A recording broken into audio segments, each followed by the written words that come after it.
बात करेंगे बीजेपी की, क्योंकि बीजेपी ने 24 राज्यों में नए प्रभारी नियुक्त कर दिए हैं। कई राज्यों में बीजेपी ने सह प्रभारियों को भी नियुक्त किया है। छत्तीसगढ़ के प्रभारी होंगे नितिन नबीन। इससे पहले प्रदेश के सह प्रभारी रह चुके हैं नितिन नबीन। लता उसेंडी को ओडिशा का सह प्रभारी बनाया गया है। तो देखिए, आपको बता दें कि बीजेपी ने 24 राज्यों में अपने प्रभारी नियुक्त कर दिए हैं और कई राज्यों में सह प्रभारियों को भी नियुक्त किया गया है। छत्तीसगढ़ के प्रभारी की अगर बात कर ले तो नितिन नबीन छत्तीसगढ़ के प्रभारी होंगे और इससे पहले वो प्रदेश के सह प्रभारी रह चुके हैं। लता उसेंडी को ओडिशा का सह प्रभारी बनाया गया है। तो कुल मिलाकर 24 राज्यों के प्रभारियों की नियुक्ति बीजेपी ने कर दी है। जो तस्वीरें थी कि आखिर कौन प्रभारी बनेगा, सह प्रभारी किसे बनाया जाएगा, किसे बड़ी जिम्मेदारी मिलेगी, ये सवाल थे। इसके जवाब अब बीजेपी ने दे दिए। 24 राज्यों में नए प्रभारी बना दिए हैं और कई राज्यों में बीजेपी ने सह प्रभारी भी नियुक्त कर दिया है। टीकमगढ़ के छिपरी में धूमधाम से संत श्री रावतपुरा सरकार का जन्मोत्सव मनाया गया।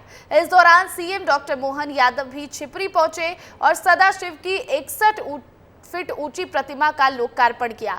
साथ ही सिंगल क्लिक के जरिए कई योजनाओं के हितग्राहियों को राशि भी जारी की। टीकमगढ़ का छोटा सा गांव छिपरी आज धाम बन गया। संत श्री रावतपुरा सरकार के जन्मदिन के मौके पर मध्य प्रदेश के मुख्यमंत्री डॉक्टर मोहन यादव, बीजेपी प्रदेश अध्यक्ष वीडी शर्मा, केंद्रीय मंत्री वीरेंद्र खटीक समेत कई मंत्री और विधायकों की मौजूदगी में शारदा पहाड़ी पर बनी 61 फीट ऊंची सदाशिव की प्रतिमा का लोकार्पण हुआ। सीएम डॉक्टर मोहन यादव ने कहा कि आज से गांव मात्र धाम के रूप में जाना जाएगा। इस परंपरा के आधार पर आज ग्राम छिपरी, तहसील लिघोरा, जिला टीकमगढ़, ग्राम छिपरी का नाम बदल करके मात्र धाम किया जाएगा। इसमें कोई शंका नहीं। आपने और कुछ काम बताए हैं, इसको पर्यटन का केंद्र बनाया जाएगा, इसमें भी शंका नहीं। ये शासन के द्वारा होने वाला है। उद्योगों की दृष्टि से कई प्रकार के उद्योग की लिस्ट दी है। मैं आपके सभी प्रकार के उद्योग लगाने के लिए यहाँ पर आकर के लोग आए, सभी प्रकार की शासन की सुविधा देने की यहीं से घोषणा करता हूँ। दरअसल छिपरी संत रावतपुरा सरकार की जन्मस्थली है और इसी जगह पर सदाशिव की प्रतिमा का निर्माण किया गया है। 100 फीट ऊंची पहाड़ी पर इस प्रतिमा का निर्माण किया गया है। शिव प्रतिमा की ऊंचाई करीब 61 फीट है। 10 किलोमीटर दूर से ये प्रतिमा नजर आती है। राजस्थान के कलाकारों ने इस प्रतिमा का निर्माण किया है, जो कि 11 फीट ऊंचे चबूतरे पर बनी है। प्रतिमा में 45 टन सरिया का इस्तेमाल किया गया है। करीब 2 करोड़ रुपए की लागत से इसका निर्माण हुआ है। प्रतिमा का लोकार्पण करने के बाद सीएम डॉक्टर मोहन यादव ने संत रावतपुरा सरकार की मौजूदगी में छिपरी से ही सिंगल क्लिक के जरिए योजनाओं की राशि सीधे हितग्राहियों के खाते में ट्रांसफर की। लाडली बहनों को 14वीं किस्त जारी की। किसान सम्मान निधि की राशि और उज्ज्वला योजना की राशि भी ट्रांसफर की। इस दौरान संत श्री रावतपुरा सरकार ने भी उद्बोधन दिया। आज इस क्षेत्र के ऊपर हनुमान जी की बड़ी कृपा हुई है कि यहाँ पर 61 फुट की मूर्ति 1 साल से इंतजार कर रही थी कि मुख्यमंत्री से मुझे कराएं। मुख्यमंत्री ने समय दिया। मुख्यमंत्री बहुत अच्छा कार्य कर रहे हैं, उनको बहुत बहुत साधुवाद है। गरीबों के लिए, किसानों के लिए, रोजगार के लिए ये 4 योजनाएं जो हो सकती हैं, ये बहुत अच्छी योजनाएं हैं। ये ऐसी हैं जैसे सूर, गंगा और इमरत। कई लोगों को इमरत की तरह लाभ मिलेगा। यहाँ का जो सभी लोग आए उनको बहुत बहुत हम भगवान से प्रार्थना करेंगे कि हमको सबको सद्बुद्धि मिले, अच्छे कार्य करने की प्रेरणा मिले, जिए लोगों को जीने देने से हम प्रार्थना करते हैं। ओम शांति शांति शांति। टीकमगढ़ के छिपरी में संत श्री रावतपुरा सरकार के जन्मदिन के मौके पर 29 जून से कई धार्मिक और सांस्कृतिक कार्यक्रमों का आयोजन किया गया, जिसमें सीएम डॉक्टर मोहन यादव से लेकर सरकार की मंत्री, विधायक और सांसद भी शामिल हुए और सद्गुरु प्राकट्य उत्सव का हिस्सा बने। ब्यूरो रिपोर्ट, विस्तार न्यूज। तो वहीं निजी स्कूलों के मनमानी के खिलाफ बड़े स्तर पर प्रदर्शन कर रहे एनएसयूआई को लेकर एक नया फरमान जारी कर दिया गया है। फरमान एनएसयूआई के प्रदेश अध्यक्ष नीरज पांडे ने जारी किया है। जारी फरमान में सभी तरीके के प्रदर्शन और ज्ञापन सौंपने के पहले जानकारी देने को कहा गया है। वहीं संगठन की जानकारी के बिना प्रदर्शन करने पर भी रोक लगा दी गई है।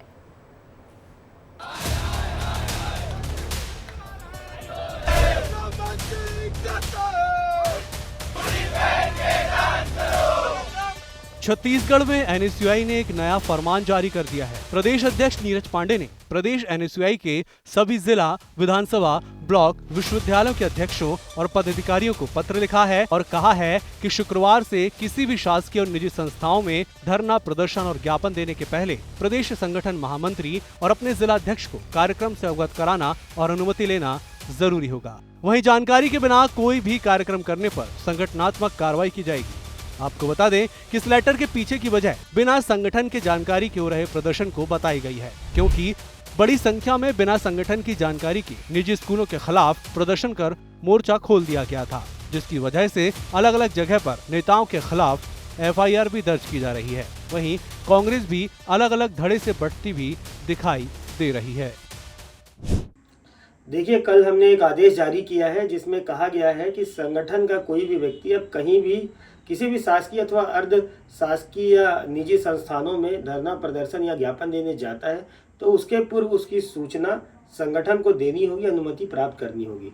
इस आदेश को जारी करने का मुख्य कारण यह है कि संगठन को कई बार प्रदर्शनों की जानकारी नहीं रहती है, जिससे कोई अप्रिय घटना घटने की स्थिति हो सकती है। उपद्रवी तत्वों द्वारा संगठन का नाम लेकर संगठन को बदनाम किया जा सकता है, इसलिए इस आदेश को जारी किया गया है।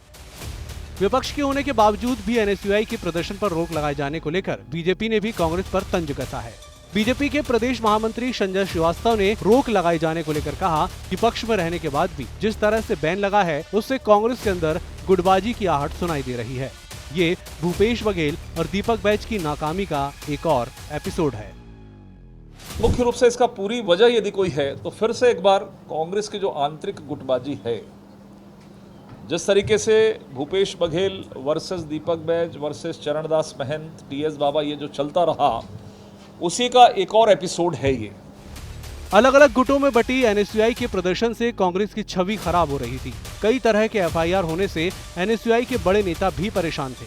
इसके बाद ये निर्णय लिया गया है, लेकिन ये संगठन की महत्वता को भी बताता है कि कैसे एनएसयूआई नेता अपनी मनमर्जी कर रहे हैं। विस्तार न्यूज के लिए रोहित मिश्रा की रिपोर्ट। बढ़ेंगे अगली खबर की ओर और छत्तीसगढ़ के वित्त मंत्री ओपी चौधरी अंबिकापुर पहुंचे। यहां उन्होंने अधिकारियों की बैठक ली और बीजेपी के स्थानीय नेताओं और कार्यकर्ताओं से भी मुलाकात की।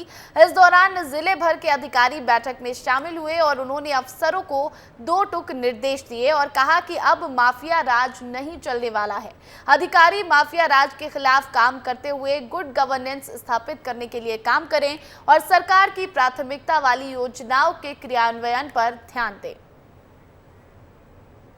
प्रभारी मंत्री के रूप में मैं अंबिकापुर सरगुजा जिले में आया हूं और हमारे पार्टी के सभी वरिष्ठ जनों से, हमारी महिला मोर्चा से, युवा मोर्चा से, ओबीसी मोर्चा, किसान मोर्चा, एससी मोर्चा, एसटी मोर्चा, सभी लोगों से मुलाकात हुई है और प्रशासनिक रूप से भी एक बैठक मैं लेने जा रहा हूं ताकि प्रशासनिक व्यवस्था भी बेहतर चले। तो वहीं दूसरी ओर अंबिकापुर में एक अदद ठीक लाइब्रेरी नहीं होने की वजह से प्रतियोगी परीक्षाओं की तैयारी कर रहे इन युवाओं के सामने लाइब्रेरी की समस्या होने की खबर विस्तार न्यूज ने दिखाई थी और इसके बाद अब छत्तीसगढ़ के वित्त मंत्री ओपी चौधरी ने ये कहा है कि अंबिकापुर में आधुनिक लाइब्रेरी का निर्माण विष्णुदेव साय की सरकार के इसी कार्यकाल में पूर्ण किया जाएगा। आपको बता दें कि अंबिकापुर में लाइब्रेरी के अभाव में परीक्षार्थियों के द्वारा निजी लाइब्रेरी में जाकर परीक्षाओं की तैयारी की जा रही है और इसके एवरेज में उन्हें हर महीने 1000 से 500 रुपए तक खर्च करना पड़ता है। 5 साल हमारी विष्णुदेव साय जी की हमारी सरकार जब कंप्लीट होगी उससे पहले आपको शानदार लाइब्रेरी मिलेगी, ये मेरा आप लोगों से वादा।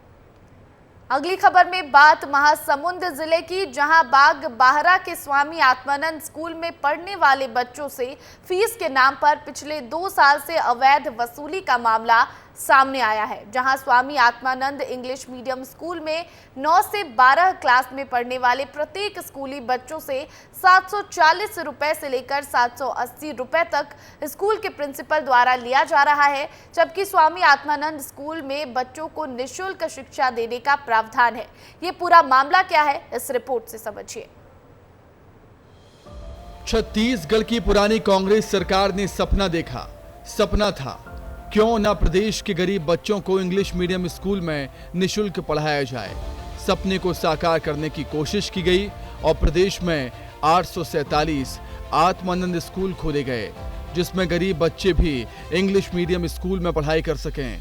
सरकार ने इस स्कूल के लिए दिशा निर्देश भी जारी किए और कहा कि स्वामी आत्मानंद स्कूल में पढ़ने वाले बच्चों को निःशुल्क शिक्षा दी जाए, लेकिन ऐसे भी कुछ स्कूल हैं जहां बच्चों से फीस के नाम पर अवैध वसूली हो रही है। ऐसा ही एक मामला महासमुंद जिले में सामने आया। महासमुंद जिले के बागबाहरा में Swami Atmanand English medium school में पिछले 2 साल से फीस के नाम पर प्रिंसिपल मधु सिरमौर अवैध वसूली कर रही हैं। इस स्कूल में 9वीं से 12वीं क्लास में लगभग 400 छात्र अध्ययनरत हैं। इन सभी छात्रों से 740 से लेकर 780 रुपए तक फीस के नाम पर वसूले जा रहे हैं। फीस लेने के बाद रसीद देने में आनाकानी की जा रही है ताकि इस वसूली की जानकारी किसी को पता ना चले।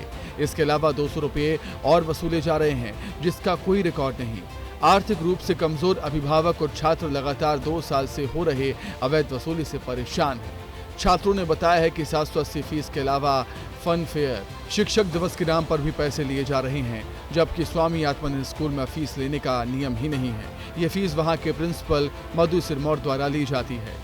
वहाँ मतलब एडमिशन फ़ीस हम लोग से लिया गया जो नहीं लेना चाहिए था, 780 रुपये, और बाकी अन्य चीज़ों के लिए भी लिया जाता था, जैसे कि टीचर्स डे और फ़न फेयर और फेयरवेल में भी लिया गया था।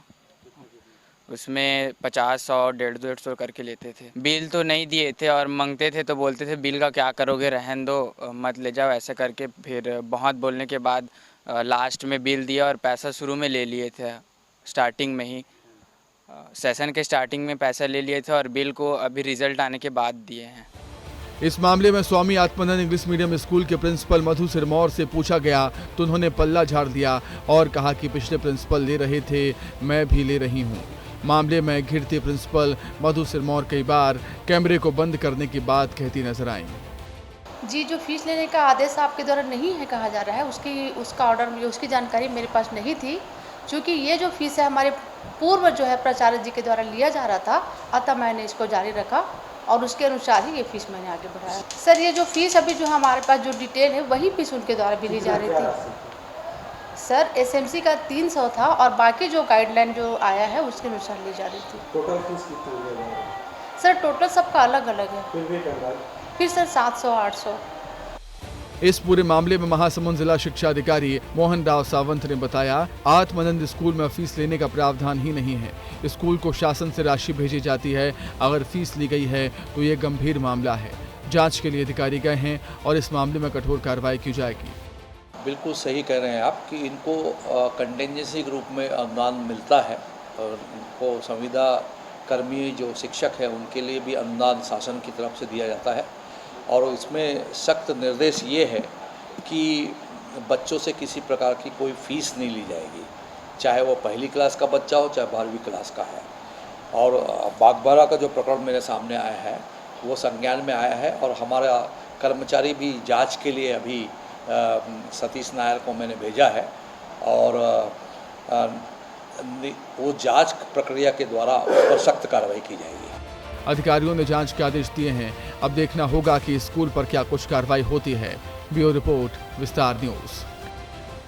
अलीराजपुर के निजी स्कूल संचालकों की मनमानी की शिकायत पर कलेक्टर अभय अरविंद बेदेकर ने बड़ा एक्शन लिया है। कलेक्टर ने कार्रवाई करते हुए 4 निजी स्कूलों पर 50-50 हजार का जुर्माना लगाया है। कलेक्टर को शिकायत मिली थी कि निजी स्कूल संचालक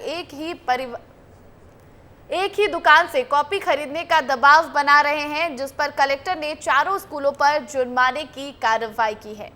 तो देखिए, अलीराजपुर के निजी स्कूल संचालकों के खिलाफ एक बड़ी कार्रवाई हुई है। 4 स्कूलों पर 50-50 हजार रुपए का जुर्माना लगाया गया है, क्योंकि जो स्कूल संचालक है वो एक ही दुकान से कॉपी खरीदने का दबाव बना रहे थे, जिसके बाद ये कार्रवाई कलेक्टर की तरफ से की गई है। अगली खबर धमतरी से है, जहां एंटी करप्शन ब्यूरो ने नायब तहसीलदार खीर सागर बघेल के खिलाफ छापेमार कार्रवाई की। बताया जा रहा है कि आशीष गोयल की जमीन पर दिलीप पुरी ने कब्जा कर रखा है, जिसके चलते नायब तहसीलदार की कोर्ट में केस चल रहा है। फैसला नहीं देने की एवज में नायब तहसीलदार ने 50,000 रुपए की मांग की थी और मामले में दिलीप पुरी ने एंटी करप्शन ब्यूरो से शिकायत की, जिसके बाद ये पूरी कार्रवाई की गई।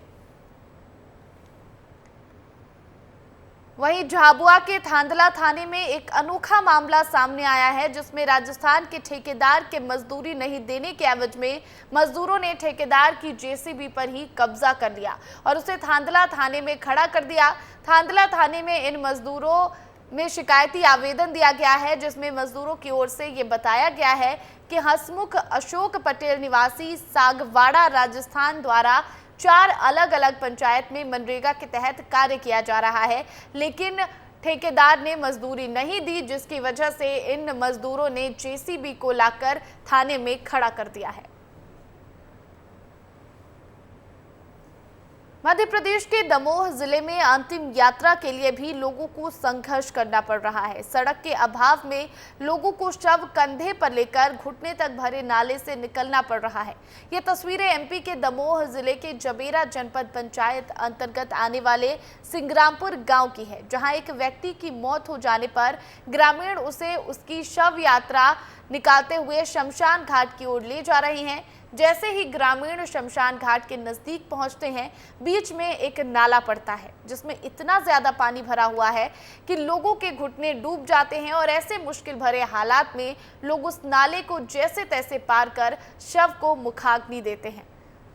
तो देखिए, सड़क की जो कमी है, इस वजह से लोग अंतिम यात्रा किसी की अगर निकाल रहे हैं तो उसमें भी परेशानी हो रही है और कैसे नाले में पार करते हुए, जो घुटने तक पानी भरा है इस नाले में, उसको पार करते हुए शव को मुखाग्नि देने के लिए लेकर जा रहे हैं।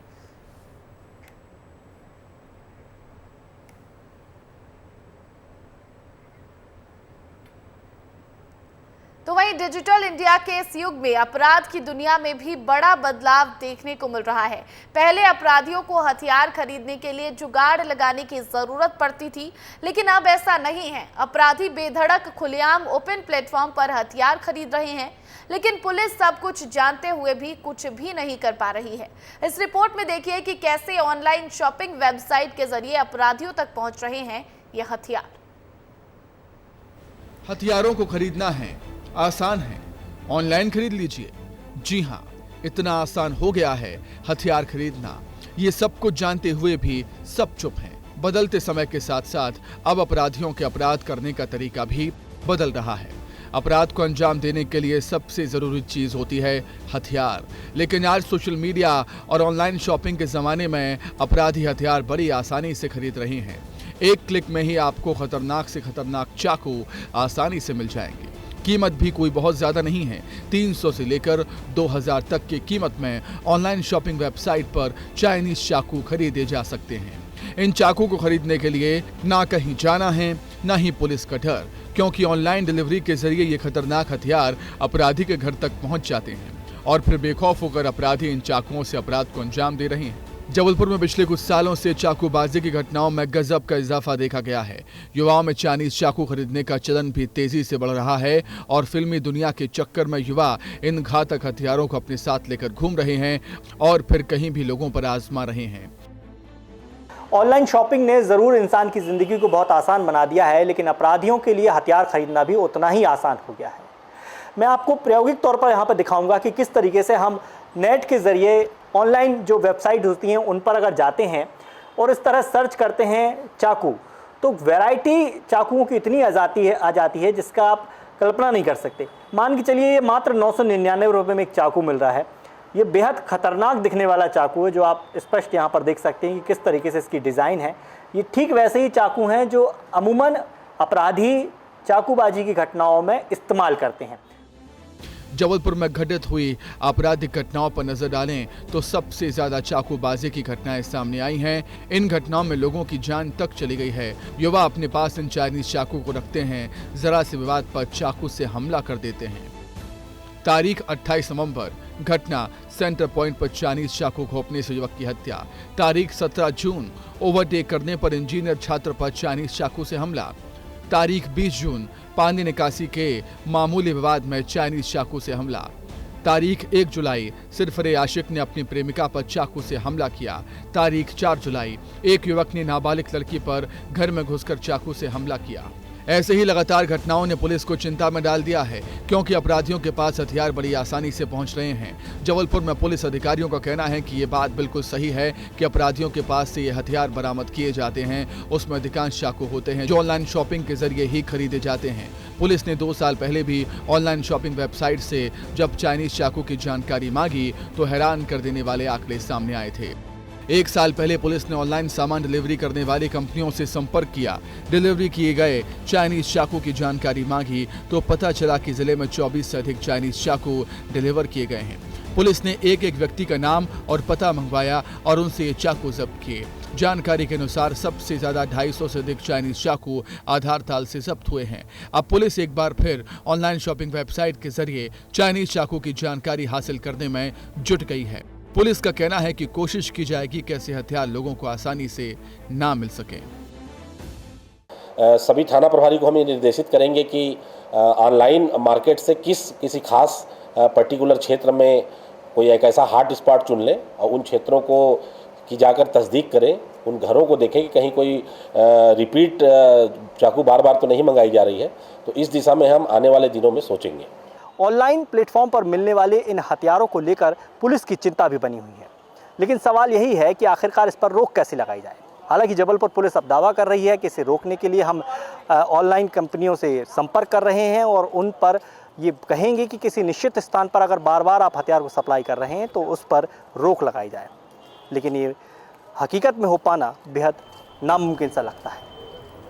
कैमरामैन रवीन के साथ दुर्गेश कुमार, विस्तार न्यूज़।